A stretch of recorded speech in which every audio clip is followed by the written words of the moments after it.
Ya pemirsa, kita sampai di segmen terakhir dari dialog kita. Saya ke Ibu Shirley. Ibu Shirley, lalu kemudian ini PR utama yang harus dikerjakan Kota Jakarta menurut dari Ed Kearney sendiri seperti apa? Untuk kemudian mengejar ketertinggalan dan bahkan membuat masyarakat bermimpi Jakarta bisa sama dengan New York ataupun London. Iya. Jadi PR utama saya rasa ada dua hal. Yang pertama adalah untuk menjaga supaya bisnis aktivitas di Jakarta itu tetap berlangsung dengan baik. Dalam hal ini, misalkan contohnya program infrastruktur yang sekarang ada di Jakarta itu harus terus diteruskan. Dan yang kedua adalah dari sisi human capital ini, di mana kita melihat banyak sekali peluang-peluang Jakarta untuk bisa tetap di sana dan juga mengejar ketinggalannya dengan kota-kota lain di dunia. Nah, dari sisi human capital ini terutama ada beberapa hal yang kita ingin sampaikan. Terutama pertama dari sisi living quality index-nya. Jadi bagaimana kita bisa membuat Jakarta ini sebagai kota yang lebih enak bagi masyarakatnya. Dari sisi misalkan bagaimana kita membuat Jakarta lebih hijau contohnya. Dari sisi keamanan dan stabilitas dari kota Jakarta sendiri. Itu bagaimana kita tetap menjaga dari sisi itu.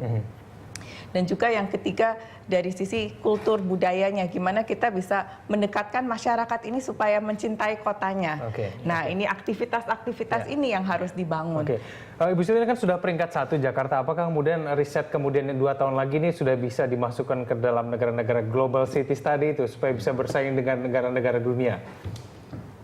Harapannya sih ingin, cuman biasanya pada umumnya membutuhkan waktu yang cukup lama ya, jadi 10 sampai 20 tahun untuk sampai mencapai taraf itu. Ya, jadi memang membutuhkan komitmen dan juga kerjasama dari semua pihak ya, dari pemimpin Jakarta sendiri maupun dari pemerintah Jakarta, pemerintah pusat, pemangku bisnis, masyarakat Jakarta sendiri. Pak Yayat, kalau kita berbicara mengenai dunia internasional, sebetulnya Jakarta ini pesaing terdekatnya itu siapa? Enggak, sebetulnya begini, yang menarik itu ada satu penelitian yang mengatakan atau satu prediksi bahwa Indonesia itu pada tahun 2020 atau 2030 itu kemungkinan menjadi pelaku ekonomi nomor 16 terbesar di dunia. Jadi sebetulnya konteks pertumbuhan ekonomi Indonesia, konteks demografi yang semakin banyak tenaga produktif itu menarik. Karena begini, salah satu masalah kelebihan Indonesia adalah pada sumber daya manusia. Contohnya, aspek komposisi demografi itu bisa menurunkan produktivitas ekonomi Eropa. Karena mereka semakin kekurangan penduduk. Sementara Cina, Indonesia itu potensi tenaga kerjanya demikian besar. Jadi sisi comparative advantage-nya kita punya kelebihan. Kemudian semua di Jakarta kayaknya. Nah, yang kedua yang menarik adalah sistem aspek pasar lokalnya ya, pasar dalam negerinya itu memang menjadi sebuah ketertarikan yang membuat orang sebetulnya begitu tertarik untuk berinvestasi di kita. Nah, sekarang menjadi pertanyaan, ketika potensi ekonomi semakin baik, kemudian pertumbuhan juga semakin bagus, karena kita rata-rata antara 6, 5 sedikit lah, tapi ini relatif tertinggi kita.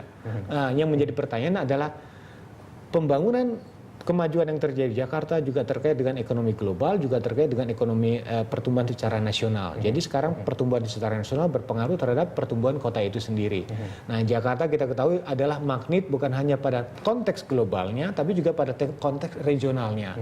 Nah, sekarang kita ingin perbandingan antara di tingkat ASEAN sajalah.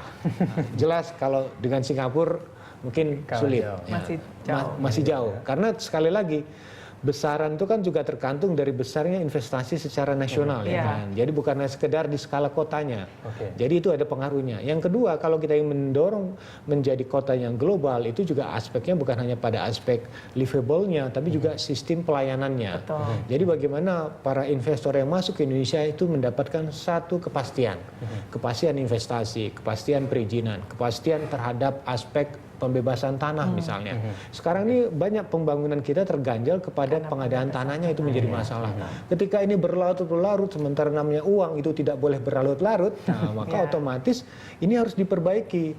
Jadi harus dari apa peta yang terjadi ini sebaiknya ditindaklanjuti dengan peta dalam real praktek yang terjadi saat sekarang. Apa kekurangan dikaitkan dengan regulasi yang ada dan apa kekurangan ketika praktek itu berhadapan dengan pelaku-pelaku real di lapangannya.